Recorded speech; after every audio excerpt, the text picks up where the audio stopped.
My name's David Bartosh. We're at Wiseacre Brewing Company in Memphis, Tennessee.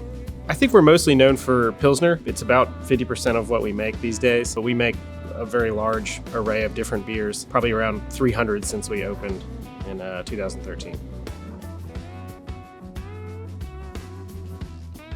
We end up with a lot of Whirlpool hops in a lot of our beers, including our Pilsner. And in those beers, we end up with a lot of wort loss. This is a situation where something like Flex helps us a whole bunch to save that wort. So we end up with a much smaller trub pile at the end of our knockout.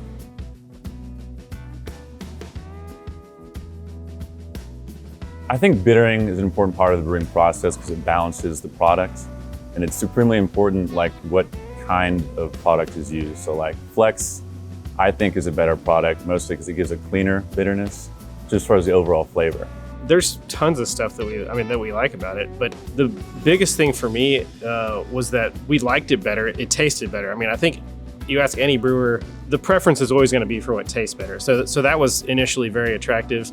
But then after that, we found out that it wasn't only like a wash. We actually saved a little bit of money using it, primarily because the storage and shipping is so much less.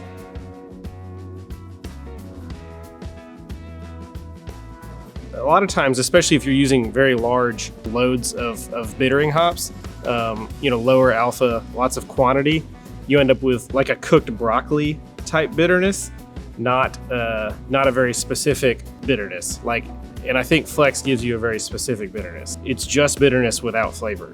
What I think that really is, it's just like a lack of like tannin in the final product. When we're using a large amount of pellet hops, a lot of that vegetal matter goes into the beer and we extract polyphenols, tannins from those hops, whereas Flex, those don't exist. So I think from a purely like analytical perspective, it just gives it's a little bit cleaner, it's a little bit more pointed, it's just more pleasant, I would say.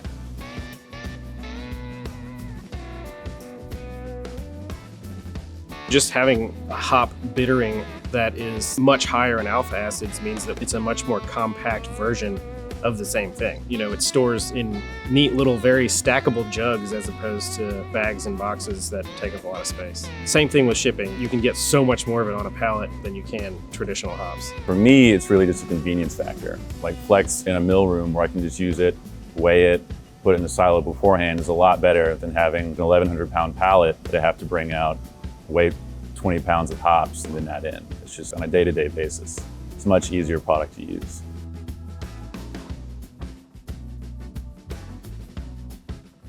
To be completely honest, we've been using Flex for 3 years, and I remember us getting 3 to 8% more wort than we had been getting. It wasn't enormous, but it was definitely helpful. I think obviously the bigger your brew house is, the more important it becomes, because the larger your bittering charge would be in your brew house, the more wort you're going to lose.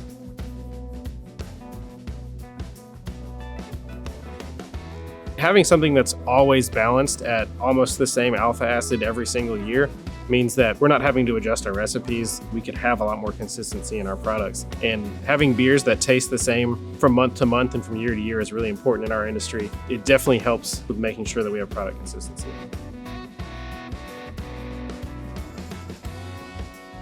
I absolutely would recommend Flex to a fellow brewer. I think the convenience of storage, I think, is the biggest thing.